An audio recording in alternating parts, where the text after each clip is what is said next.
So let me start chapter number 12, that is the atom. इसमें सबसे पहले जो बात आप लोग जानते हो अकॉर्डिंग टू द केमिस्ट्री वो मैं खाली आपको बता दूं, बाकी इंट्रोडक्शन से स्टार्ट करेंगे, कहां तक पहुंचना है वो सब मैं आपको इस चैप्टर के लिए बता रहा हूं।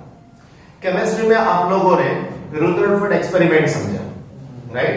11th स्टैंडर्ड की बात कर रहा हूं। देन आफ्टर रुदरफोर्ड मॉडल भी समझा आप लोगों ने, वो सक्सेसफुल क्यों नहीं हुआ था वो भी आपको मालूम है, राइट? उसके बाद में बॉस मॉडल है, बॉस मॉडल के अंदर दो हाइपोथेसिस लिया था, मतलब दो ऐसी बातें जिसमें सिर्फ आपको उसको एक्सेप्ट कर लेना है, उसका प्रूफ और ने वो टाइम पे नहीं दिया था। उसके बाद में हाइड्रोजन एटम के साथ में, एटम की बात कर रहा हूं, मॉलिक्यूल की बात नहीं हो रही, हाइड्रोजन एटम के साथ में जुड़ी हुई सीरीज 5 आप लोगों ने नाम सुना है, lemon, बामर, Pasteur, bracket and T. वो कैसे मिल रहा है रेडिएशन वो भी आप लोगों ने केमिस्ट्री में समझा। उसके बाद में बॉल्स मॉडल में से बहुत अच्छी बात आप लोगों ने ये समझी, अकॉर्डिंग टू द केमिस्ट्री बोल रहा हूं, मैं बोल रहा हूं फिजिक्स में अभी नहीं सीखा है, लेकिन जो आपको याद है उसकी मैं बात कर रहा हूं। केमिस्ट्री में आपने सीखा कि E is proportional to 1 upon n square, as well as the radius of the orbit of the electron, that is r square, is r is proportional to n square। तो ये भी आपने समझ ली। तो ये सब जो बातें हैं वो बातें किसके साथ में रिलेटेड है?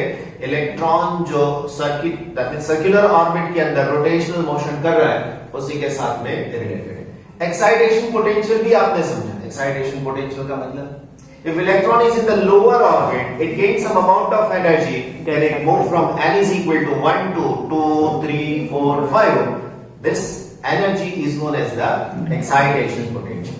दूसरा था आयोनाइजेशन पोटेंशियल। आयोनाइजेशन पोटेंशियल का मतलब क्या होता है?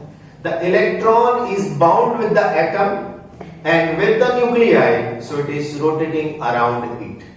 Now this electron is in the nth orbit, then the atoms gets ionized. That this is the amount of energy required for it is known as the ionization potential. Clear यहाँ तक? उसके बाद में जो बोहर ने समझाया था वो प्रैक्टिकली आज की डेट में प्रूव भी हो गया है। मतलब समझ सकते हो कि बोहर ने सिर्फ बोला कि भाई ऐसा हो सकता है, मतलब वो हाइपोथेसिस था, विदाउट एनी प्रूफ ले लिया गया था। आज की डेट में with the proof it is possible. Energy का क्वांटाइजेशन भी हुआ, यहां पर वेवलेंथ का क्वांटाइजेशन भी समझाया गया। तो ये चैप्टर की ये सब बड़ी बड़ी बातें हैं। लास्ट में आप लोगों ने जो केमिस्ट्री में पीरियोडिक टेबल सीखा है, वो पीरियोडिक टेबल मेंडेलिफ का पीरियोडिक टेबल आप लोग लास्ट में पढ़े, और वही पीरियोडिक टेबल आज तक सही है ऐसा मानते हैं। क्यों?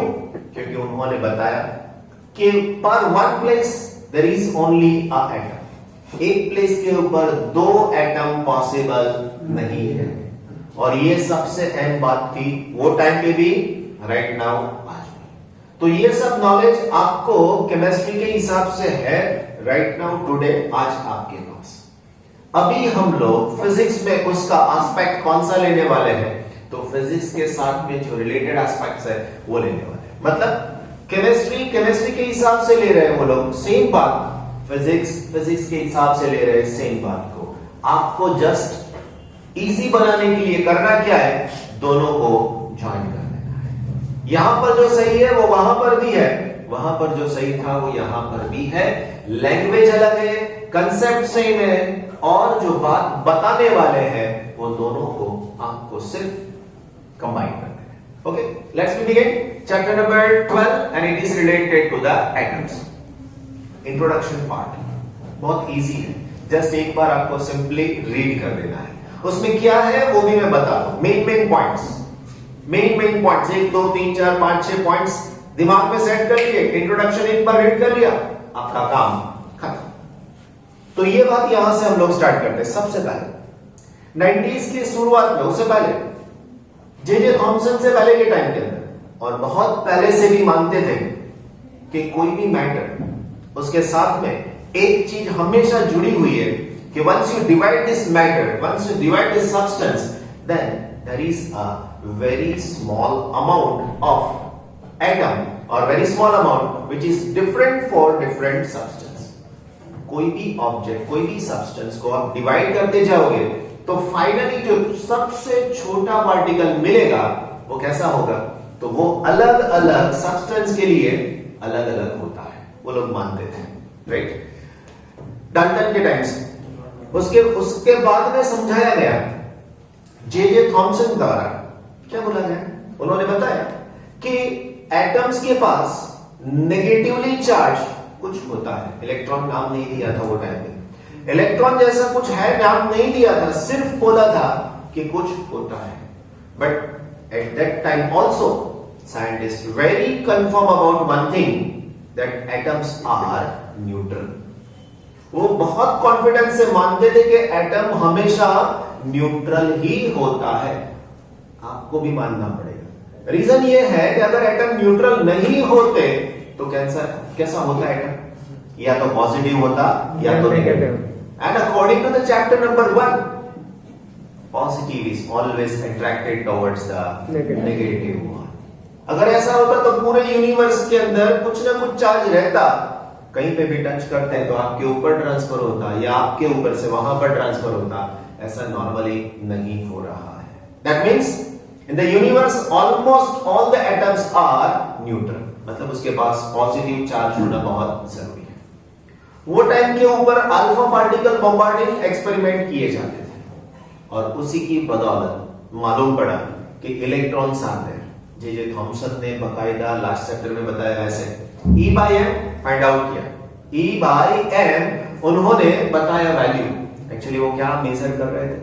N by E, लेकिन फाइंड आउट क्या किया? E by M, मतलब भी मालूम है इलेक्ट्रॉन का चार्ज कम है, इलेक्ट्रॉन का मास उससे भी कम है, राइट? इलेक्ट्रॉन का चार्ज जो है वो 10 टू द पावर माइनस 19 है, लेकिन मास 10 टू द पावर माइनस 31 है।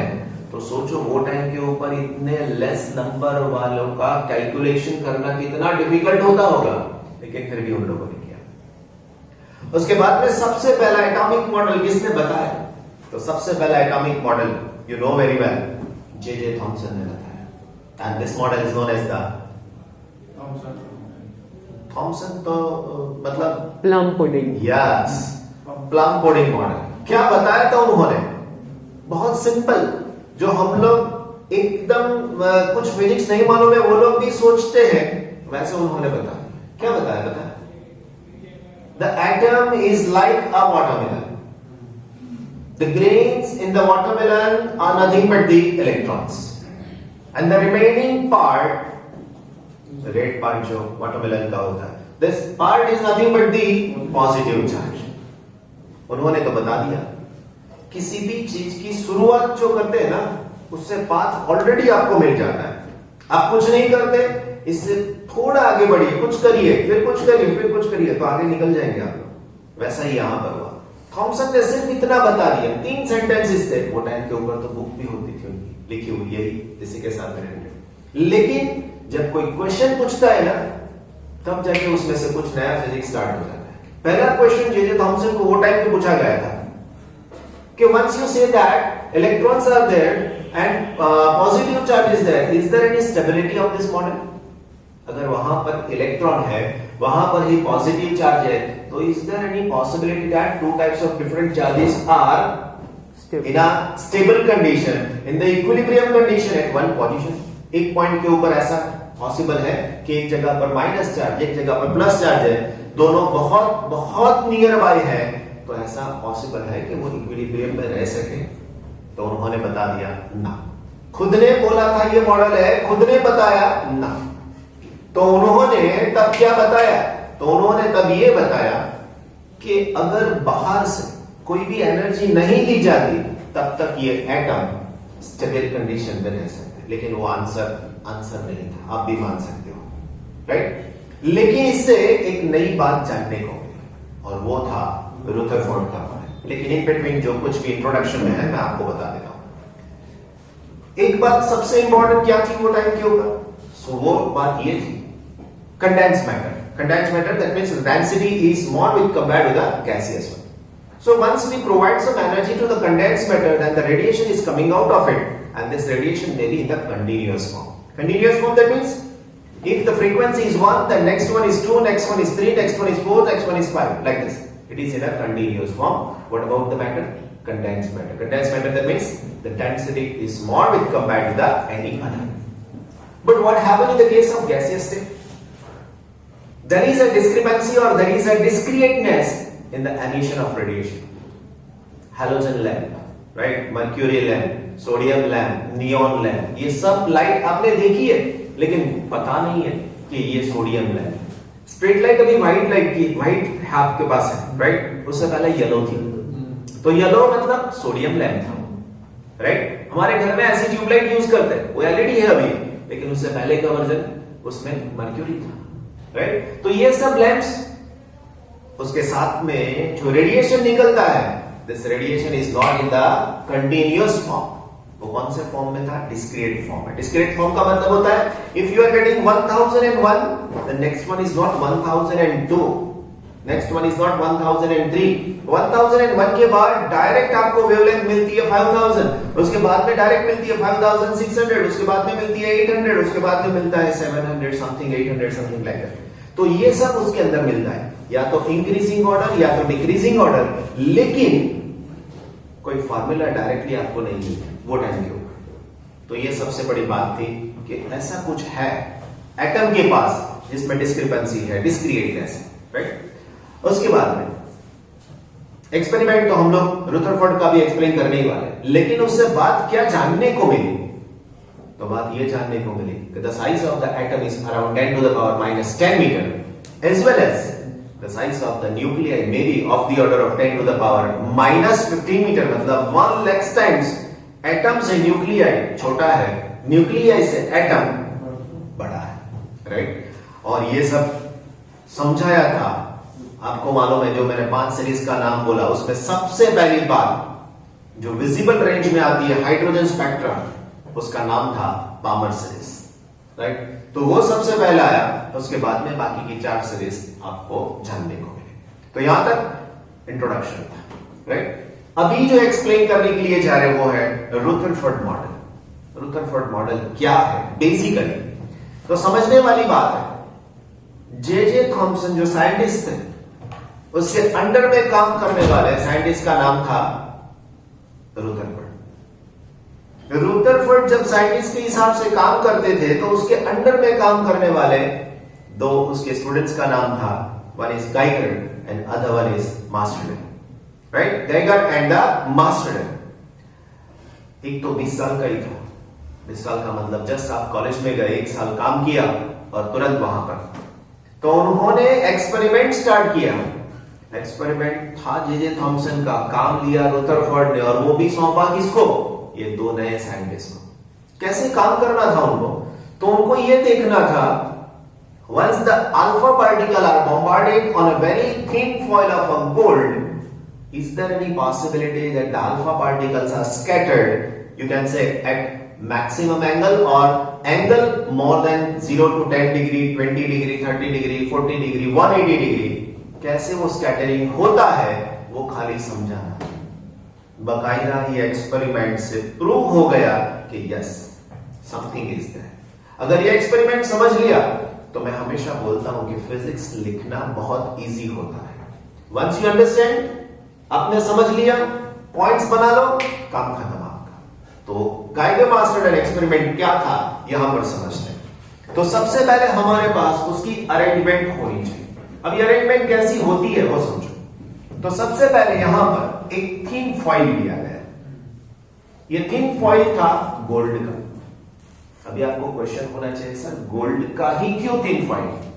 क्योंकि आगे नाम बोल रहे थिन फॉइल, मतलब सबसे कम थिकनेस वाला अगर हमको फॉइल बनाना है तो उसके लिए gold is the best material. और इसकी थिकनेस आपको मतलब जो ली थी उन लोगों ने, D is equal to 2.1 into 10 to the power -7 metre something, इतना लिया था, देख सकते हो। हम लोग जो कार की ग्लास विंडो जो है ना उसके ऊपर भी जो फिल्म लगाते हैं ना उसकी थिकनेस भी माइक्रो का मतलब 10 to the power -6 के ऑर्डर की होती है, यहां तो इससे भी कम है, राइट। तो ऐसी थिन फॉइल ले उसको स्ट्रेचिंग कर दिया, स्ट्रेचिंग मतलब दो सपोर्ट के साथ में जोड़ दिया, यहां पर उसके ऊपर बॉम्बार्डमेंट करना है, किसका? अल्फा पार्टिकल का। So alpha particles are coming from और बॉम्बार्डेड फ्रॉम दिस साइड। अभी अल्फा पार्टिकल का जो सोर्स था वो अल्फा पार्टिकल लाएंगे कैसे? ऐसे पत्थर जैसे तो है नहीं, कैसे मारते गए? Not possible, right. तो क्या हुआ उसके लिए? तो यहां पर अल्फा पार्टिकल के सोर्स के लिए उसको ऐसे मतलब बॉक्स में रखा गया, लाइक दिस। अभी ये बॉक्स मतलब ब्रिक्स था, ब्रिक्स का मतलब लेड से बना हुआ ब्रिक्स। क्यों? The source is not, that means source is not give you the collimated beam of alpha particle. वो collimated beam नहीं देता है, और ट्यूबलाइट में से जैसे लाइट निकलती है ना वैसे सभी डायरेक्शन के अंदर अल्फा पार्टिकल जाएंगे। अभी कौन सी डायरेक्शन है कैसे मालूम पड़ेगा? इसीलिए यहां पर ये इसमें रखा गया है ब्रिक्स के अंदर। ब्रिक्स मतलब समझ सकते हो ना, ये सब कंस्ट्रक्शन के अंदर जो हम लोग ईंट यूज करते हैं उसको हम लोग ब्रिक्स बोलते हैं। किसका बना हुआ है? लेड से बना हुआ है। क्यों? Because it absorb the alpha particle। और इसका कैसा बीम चाहिए हमको? कोलिमेटेड बीम चाहिए। कोलिमेटेड बीम का मतलब समझाओ, ऐसे एक छोटा वाला किचन आता है, आप उसके ऊपर एक बटन जो आता है उसको प्रेस करो तो लाइट एकदम से शार्प वहां पे इंसिडेंट होती है, उसको लेजर बोलते हैं, राइट। तो laser is the very collimated, लेकिन वो लाइट है। यहां पर क्या है? Alpha particle. तो ये जो अल्फा पार्टिकल का सोर्स था वो 83 Bi214 था। Bi का मतलब bismuth. This is one type of radio active element. ये कौन सा है? Radio active element. उसके बाद में चैप्टर है पूरा न्यूक्लियर, उसमें बहुत सारा रेडियो एक्टिविटी के साथ रिलेटेड, लेकिन एक छोटी सी डेफिनेशन दे दो ताकि आपको तकलीफ ना। Radio activity that means what? कि some elements are there in the universe naturally formed which possess more energy, and due to its energy they are emitting continuously alpha particle, beta particle और gamma radiation। ऐसे तीन ही निकलते हैं, ऐसा नहीं बहुत सारे हैं जो निकल सकते हैं, लेकिन ये तीन बेसिक है। उसमें से दो पार्टिकल है और gamma radiation. So this process is known as the radioactivity. Clear? तो ये रेडियो एक्टिविटी होगा, यहां से निकल के यहां पर कोलाइड होता है। और कोलिमेटेड बीम क्यों चाहिए वो मैंने आपको बता दिया। So now this is bombarded on this one, and as this incident on this one, इसके ऊपर इंसिडेंट होने से ये तो थिन फॉइल है, अंदर क्या है? तो अंदर एटम्स की खुद की अरेंजमेंट है, and due to this one what happened? The rays are moving in this direction. This rays is consists the alpha particle. So with the nuclei, with the other electron, they are colliding, and their path gets deviated. उसका path change हो जाता है, और वो change होने वाली process को नाम क्या बोला हम लोगों ने? scattering. So this alpha particles are scattered in the different direction. यहां से यहां पर, यहां पर, यहां पर, यहां पर, सब डायरेक्शन में जा सकते हैं। डायरेक्टली देख तो नहीं सकते हम लोग, इसीलिए वहां पर दो टाइप्स की अरेंजमेंट की जाती है। One is the photographic film, you can adjust there, and second one you can place the screen which consist of ZnS। नाम 14 नंबर के चैप्टर में भी आया था, ZnS जिंक सल्फाइड। दोनों क्या है वो मैं समझाता हूं। So here there is a photographic film. ऐसी फोटोग्राफिक फिल्म यहां पर ली गई है, राइट।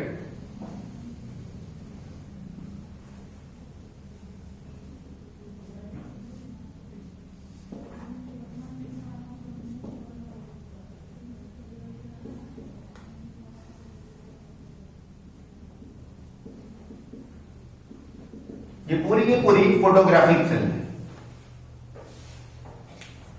एक स्ट्रीप है सीधी, उसको आप ऐसे करके रखते हो।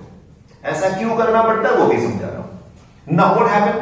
The alpha particle are incident on this one, and due to this scattering process this alpha particle may move in this direction, or in this direction, or in this direction, or in this direction, or in this, मतलब different directions में वो alpha particles जा सकते हैं। आई बात समझ में? Like this. तो ये सब यहां पर अपनी इमेज छोड़ेंगे। इमेज का मतलब क्या होता है? वहां पर स्पॉट बनेंगे। अभी आजकल का फोटोग्राफी का जमाना कैसा है? मोबाइल से फोटो लेते हैं, कैमरा से फोटो लेता है, एक लेना है तो 4-5 भी ले लेते हैं, है ना? लेकिन अगर आपके घर में पड़ा हुआ कोई पुराना वाला कैमरा, उसमें से एक लेना होता तो अवॉइड करते, 3-4 लेने होते तो एक फोटोग्राफ लेते। उसमें फिल्म आती थी, देखा है? नहीं देखा है तो आपके पिताजी को बोलना, घर में पड़ा होगा, वो आपको बता देंगे बेटा ये वाला कैमरा था, राइट? बहुत सारी तकलीफ होती थी, रोल एडजस्ट करते टाइम अगर वो गया तो फिर पूरा आपका फंक्शन गया, समझ लो। बैक नहीं आता, तो यहाँ पर तो बैकअप भी है। बहुत ज्यादा फोटो हो गए, ड्राइव में लगा दिया, चलो जाओ जहां कहीं भी लेना है वहां से ले सकते हो, राइट? 10, 15, 20, 25 फोटो ले लिए, जो अच्छा लगा वो सिलेक्ट, बाकी डिलीट। वो टाइम में डिलीट का फंक्शन नहीं था, उसको नेगेटिव बोलते थे, फोटोग्राफ की नेगेटिव। तो ये ऐसी फिल्म वहां पर उसको नोट डाउन किया जाता है, मतलब कि कौन से कितने आपको अल्फा पार्टिकल्स यहां पर मिले हैं। So this is one thing. और उसके बाद में यही एक्सपेरिमेंट को अगर फिजिकली देखा जाएगा, इंस्ट्रूमेंट के हिसाब से क्या था, तो वो भी मैं आपको समझा दूं। ये जो है, this is the source of the alpha particle, then it radiate this one alpha particle, then यहां पर जो मैं बोल रहा हूं वो ऐसी ब्रेक्स रख सकते हैं। इसका फायदा क्या होता है तो मैंने आपको बता दिया। फायदा ये होता है कि ये सब एब्सॉर्ब कर लेंगे अल्फा पार्टिकल्स को, और एक कोलिमेटेड बीम आपको मिल सकता है, right? Now there is a, you can say, this is a very thin foil. This one is very thin foil of what? Of gold. तो ये गोल्ड की फॉइल है, दोनों साइड से उसको बांध के रख दिया है, right?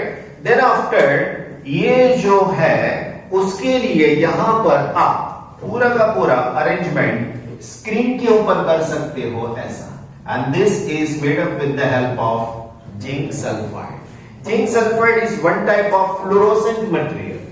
Zinc sulfide is one type of fluorescent material. Fluorescent material क्या होता है वो आपको बकायदा मालूम है. क्या होता है fluorescent material? तो fluorescent material के ऊपर अगर कुछ कोलाइड होता है तो वो एनर्जी एब्सॉर्ब करता है. By absorbing this energy, it will give you a bright spot.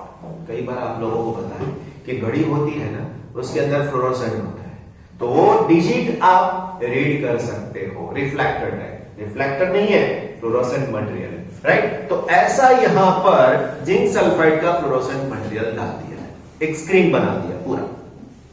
उससे होता क्या है? सो this alpha particles may be move in this direction after the scattering, they move in this direction, they move in this direction after the scattering. ये sub direction में जा सकते. अगर ये सीधा चला गया ये वाला, यही, then the theta is equal to 0. अगर ये यहां से ये डायरेक्शन में जाता है then theta is equal to 90. अगर ये डायरेक्शन में आता है तो आप देख सकते हो theta is greater than 90, right? तो ये सब बातें साइंटिस्ट को नोट डाउन करनी है, और वो नोट डाउन करने के लिए यहां पर एक बकायदा माइक्रोस्कोप की अरेंजमेंट की गई. क्यों? मैंने बोला as this alpha particle scattered from the screen, or you can say that very thin foil of the gold, and they are incident on this one, then there is a bright spot. उसके ऊपर क्या हो जाता है? एक bright spot बनता है. You can calculate the numbers of bright spot with the help of this microscope. इससे आप नोट डाउन कर सकते हो कि कितने मिलते हैं एक जगह पर. ये प्रोसेस कंटिन्यू रहता है. नाउ अभी इसका कंक्लूजन क्या होता है? This process is known as scintillation. यहां पे ब्राइट स्पॉट दिखने की जो प्रोसेस है उसका नाम क्या है? Scintillation, right? The process in which the bright spot you are getting, it is nothing but the scintillation. कैसे मिलता है bright spot? फिर से बोलता हूं. As this alpha particle are collide with the screen of zinc sulfide, it absorb the energy and give you a bright spot. क्यों दिया bright spot? क्योंकि जैसे ही अल्फा पार्टिकल कोलाइड हुआ तो इसके इलेक्ट्रॉन लोअर ऑर्बिट में से कहां गए? हायर ऑर्बिट में. और फिर वापस कहां पर आए, लोअर ऑर्बिट में। Once this process is completed then the energy is released, then it is known as the scintillation. Clear? अभी एक्सपेरिमेंट का रिजल्ट क्या है? तो एक्सपेरिमेंट का रिजल्ट अगर ग्राफ के फॉर्म में बताया जाए तो यहां पर on this side we are taking the numbers of the alpha particle, यहां से जाने वाले अल्फा पार्टिकल का नंबर लिया है, और यहां पर क्या है, तो यहां पर हमारे पास है स्कैटरिंग एंगल। यहां पर क्या है, scattering angle. And what is this? This are the numbers of alpha particle incident on this one.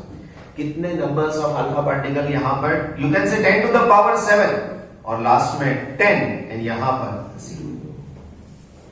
Result ये मिला, almost all the alpha particles just penetrate through this one. Penetrate मतलब पास हो जाए, उसके अंदर से किसी के साथ में कोलाइजन कुछ नहीं करना। Almost all the alpha particles are passing through this one, right? बहुत कम अल्फा पार्टिकल 0 से 10 डिग्री के अंदर स्कैटर्ड हो, और उसका प्रोपोर्शन अगर आप जानोगे तो थोड़ा मतलब अजीब लगेगा। The proportion is around 0.41%। 100 की बात तो हो नहीं रही है, 10-50% की भी बात नहीं हो रही है, 0.41%। समझ सकते हो कितना कम नंबर है वो, लेकिन नंबर ज्यादा है, समझो ना, ये 10 टू द पावर 7 है, तो ये बहुत ज्यादा है। और 8000 में से एक शायद 90 के ऊपर मिल रहा है, शायद 90 के ऊपर मिल रहा है, और 10,000 या इससे ऊपर जाएंगे तब कोई एक अल्फा पार्टिकल वापस आता है। मैं और आप एक्सपेरिमेंट करते तो क्या सोचते कि यार इतने सारे अल्फा जा रहे हैं, एक तो इधर उधर चले गए तो क्या होगा, कुछ नहीं, जान दो, हमारा क्या। वही डिफरेंस हमारे सोचने में और साइंटिस्ट के सोचने में होता है। उन्होंने वही बात को पकड़ा जो हम लोग इग्नोर कर देते। उन्होंने यही सोचा कि ये 90 पे क्यों गया, ये अकेला वापस क्यों है, ऐसा क्यों पॉसिबल था कि only one alpha particle is coming back up to the order of 10 to the power 5, 10 to the power 6 के ऑर्डर के साथ में only one alpha particle is exactly back in the forward direction. जो जाना था उसी डायरेक्शन में वो वापस आया। ऐसा क्यों? So ग्राफ प्लॉट करेंगे, then it is like this. These are the numbers, अलग-अलग एंगल के ऊपर, और ग्राफ प्लॉट किया जाए, then it is like this. ये नंबर मिलता है। इसी के हिसाब से जो एक अल्फा पार्टिकल वापस आया उसको एक्सप्लेन करने के लिए रुदरफोर्ड ने बहुत अच्छी बात बताई, बहुत अच्छी बात। अगर ये आपने समझ ली तो आप कभी भी पूरी लाइफ के अंदर कहीं पे भी ऐसे क्वेश्चंस आएंगे तो सोचने का थोड़ा नजरिया आपका बदल जाएगा। समझो, आप भी जानते हो, मैं नहीं बोलूंगा तो भी आपको राइट नाउ मालूम है जो मैं बोलने वाला हूं, राइट? ये केमिस्ट्री में नहीं था, ये केमिस्ट्री में नहीं था, क्योंकि वो केमिस्ट्री का पार्ट नहीं है, समझाने का जरूरत नहीं है केमिस्ट्री में, फिजिक्स में जरूरत है। इसीलिए देखो, सबसे पहला रुदरफोर्ड ने क्या सोचा, तो सबसे पहली बात रुदरफोर्ड ने ये सोची, alpha particle contain positive charge because it is the nuclei of helium. Alpha particle है क्या बच्चों? तो alpha particle is nothing but 2He4 atom नहीं है, न्यूक्लियाई है। सो इसके ऊपर 2E जितना प्लस चार्ज। अगर न्यूक्लियाई के अंदर नेगेटिव चार्ज होता तो कभी भी अल्फा पार्टिकल वापस नहीं आता। क्यों? आप जानते हो ना क्यों? अल्फा पार्टिकल कैसा है? प्लस। न्यूक्लियाई कैसा है? माइनस। सोचा हम लोगों ने अभी, तो ये प्लस और ये माइनस कंबाइन होकर न्यूट्रल हो जाता तो वापस आने का चांस नहीं है। मतलब क्या हुआ इसके ऊपर से? तो मतलब ये हुआ, one alpha particle is moving back, that means what? Nucleus possesses the positive charge. आपको मालूम था कि नहीं था? लेकिन सोचने की बात अलग थी। क्लियर? ये दूसरी बात, once the alpha particle collide with the nuclei, is there any effect on nuclei? So not at all। ये दीवार के साथ में कोई आके जोर से टकराएगा, is there any effect on this wall? Not at all। Why? With compared to our mass, the mass of the wall is too much, right? तो वैसा ही था, अल्फा पार्टिकल का मास 4, this represent the mass, atomic mass, right? But what about the mass of the gold? 50 times ज्यादा, 50 times ज्यादा। तो यहां पर ऐसा समझो 1 केजी का कोई भी ऑब्जेक्ट 50 केजी के ऑब्जेक्ट के साथ में जाके टकराएगा, कोलाइड होगा, तो उसके ऊपर कोई इफेक्ट नहीं होगी, लाइक दैट। इसीलिए न्यूक्लियाई के ऊपर कोई इफेक्ट नहीं होती। तीसरा और इंपॉर्टेंट बात क्या बताया उन्होंने? There is no multiple collision of alpha particle with the nuclear. फिर से समझाने का तरीका अलग है इसका। There is no multiple collision of alpha particle with the gold nuclear. ऐसा क्यों? Because this layer is very thin. ये लेयर कैसा है? बहुत बहुत थिन है। ये लेयर के अंदर कितने एटम्स गोल्ड के रह सकते हैं? ओनली 1। गोल्ड के एक ही एटम्स की एक लेयर बना दी है, और इसी के ऊपर अगर कोलाइड होता है तो या तो वो वापस आएगा या तो वो अंदर से पास होके निकल जाएगा। ये एक्सपेरिमेंट भी कई बार आप लोगों ने किया है। घर में बैठे हो, फ्री बैठे हो, सामने विंडो है, विंडो के अंदर ग्रिल है, और इसमें से ट्राई किया है आप लोगों ने? कुछ आपके हाथ में है, ट्राई करते हैं। लेकिन ऐसा समझो कि ये एक ही ग्रिल है, तो उस पार जाने के चांसेस बहुत ज्यादा है। अगर 2 ग्रिल है तो क्या होगा? थोड़ा कम हो जाएगा। 3 ग्रिल है तो क्या हो जाएगा? पॉसिबल शायद ना भी हो जाए। पहले में से निकले, दूसरे के रॉड के साथ में कोलाइड हो सके, दूसरे में निकले, तीसरे में कोलाइड हो जाएगा। वैसा multiple collision is not possible in this case also. Clear? ये सब रुदरफोर्ड ने समझाया, उसके ऊपर से कंक्लूजन मिला। क्या conclusion? So central part of the atom is very massive. Central part of the atom possess the positive charge, right? ये 2 कंक्लूजन आज की डेट में भी उतने ही सही है जितना पहले के बताया था वो टाइम पे था। What about the formula of the attractive force, repulsive force? यहां पर attractive repulsive force का फॉर्मूला क्या लिख सकते हो? बहुत सिंपल, कूलम्ब्स लॉ आपको मालूम है, F is equal to K Q1. Q1 is the charge of the alpha particle. कितना है उसका चार्ज? पता है, 2E. What about the charge of the gold nuclear? उसके अंदर कितना पॉजिटिव चार्ज है? जितने उसके अंदर प्रोटॉन होंगे उतना। तो प्रोटॉन नहीं मालूम मुझे नंबर, तो मैंने क्या लिख दूंगा? Z. What is Z? Atomic number. जैसे यहां पे लिखा ना 2 is the atomic number, वैसे गोल्ड का एटॉमिक नंबर 79। गोल्ड का एटॉमिक नंबर 79। तो यहां पर Ze, what is Z? Atomic number of gold. और उसके नीचे क्या आएगा यहां पर? What is our closest distance of approach? What is our closest distance of approach? For what? For the alpha particle. तो whom? किसके लिए चाहिए?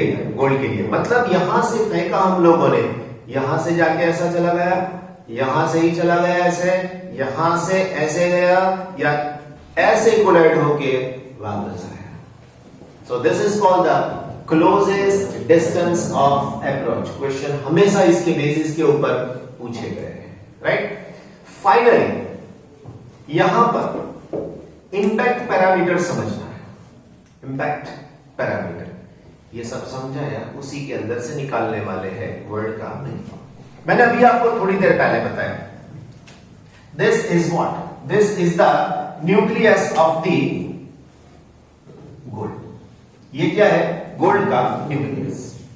और इसके साथ में यहां से अल्फा पार्टिकल बॉम्बार्ड होते रहते हैं। So this alpha particle then it move may be in this direction, right?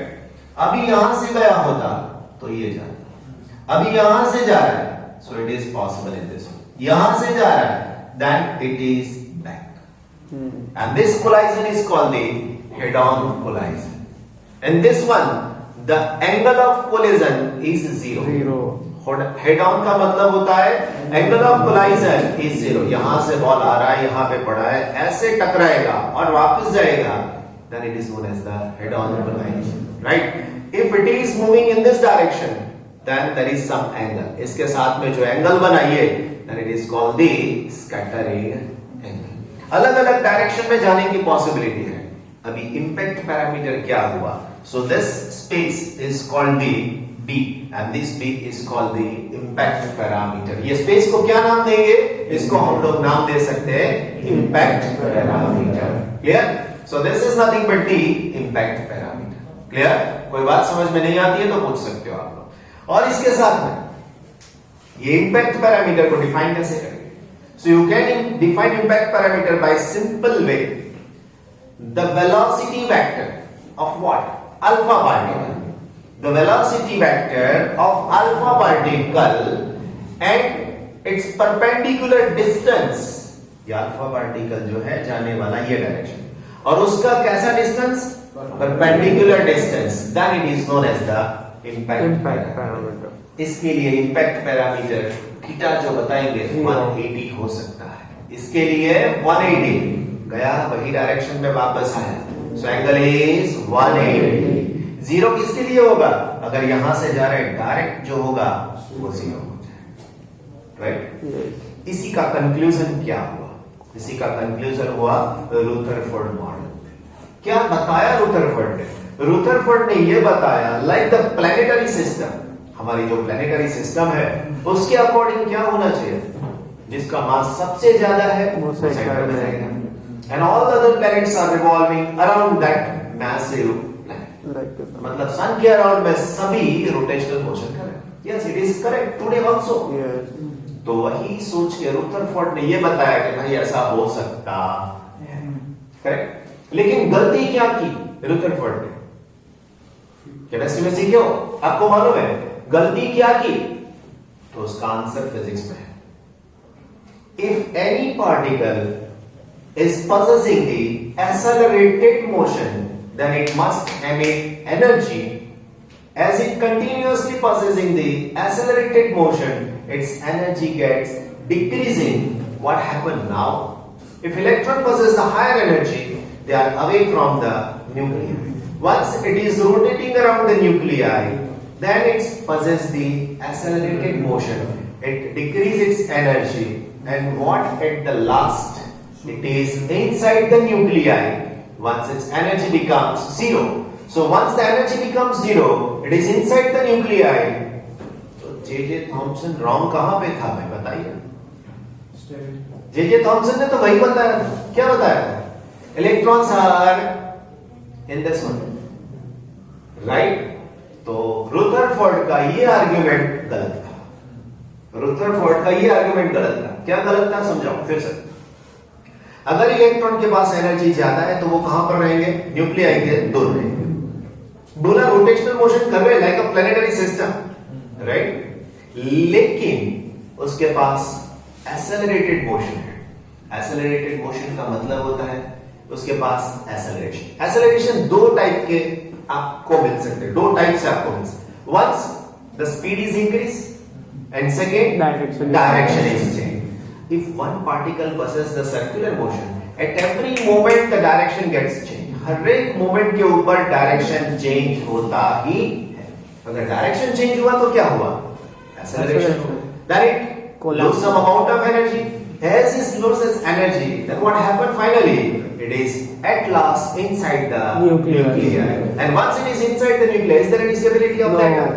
Not at all. तो थॉमसन सही थे, right? इसीलिए ये मॉडल राइट. इतना एक्सप्लेन नहीं कर पाया. और एक बात इसके अंदर से समझा लिया. आपको एक क्वेश्चन पूछा जाए, the space between the earth and the sun. Earth यहां पर है, सन यहां पर है. वो दोनों के जो बिटवीन जो स्पेस है वो. और दूसरा क्वेश्चन, इलेक्ट्रॉन एंड न्यूक्लियाई के बीच में जो स्पेस है वो, अगर दोनों का रेशियो लिया जाए, कंपैरिजन किया जाए, तो किसके पास ज्यादा इंटरस्पेस होगी? एटम के अंदर पॉसिबल है या अर्थ एंड सन की सिस्टम के लिए पॉसिबल है? So it is possibly more in the case of atom. मैं बोल रहा हूं, समझ में आ रहा है कुछ? सन एंड द अर्थ. आप बोल सकते हो सर कितना सारा डिस्टेंस है यार इसके अंदर, राइट? वही बात किसको अप्लाई कर रहे हैं हम लोग? Nucleus and the electron. तो ये जो स्पेस है वो, तो अगर कंपैरिजन करना है, किलोमीटर में नहीं देखना है, किलोमीटर में देखोगे तो ऑब्वियसली सन के लिए अर्थ के लिए ज्यादा ही होगा।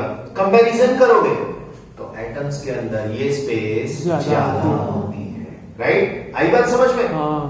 इसीलिए क्या बोला गया, almost all the alpha particles are penetrating, इसीलिए यहां से सभी अल्फा पार्टिकल्स बाहर निकल जाते हैं, स्कैटरिंग नहीं होता है।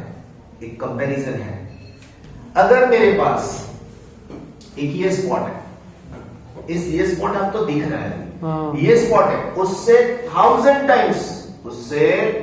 टाइम्स कम वाला स्पॉट अगर मैं ड्रॉ करूं यहां पर, और उसके आसपास में 1 मीटर की रेडियाई अगर सोच के स्फीयर बनाऊं, this is the model of the atom. समझ में आ रहा है कि नहीं आ रहा है? फिर से बोल रहा हूं, this is the centre and the radius is 1 metre. तो ये मैं स्फीयर बनाऊं तो ये स्फीयर किसका हो सकता है? एटम का। लेकिन ये साइज कितनी होनी चाहिए? जो मैंने स्पॉट ड्रॉ किया था उससे भी 1000 टाइम्स कम। तो अभी आप सोच सकते हो कि ये तो पूरा स्फीयर कैसा है? खाली है। And once it is empty, if alpha particles are incident on this one, all are penetrating through the gold foil. Right? Clear? यहाँ तक? So this is all about the Rutherford experiment and its conclusion. Clear? Take it.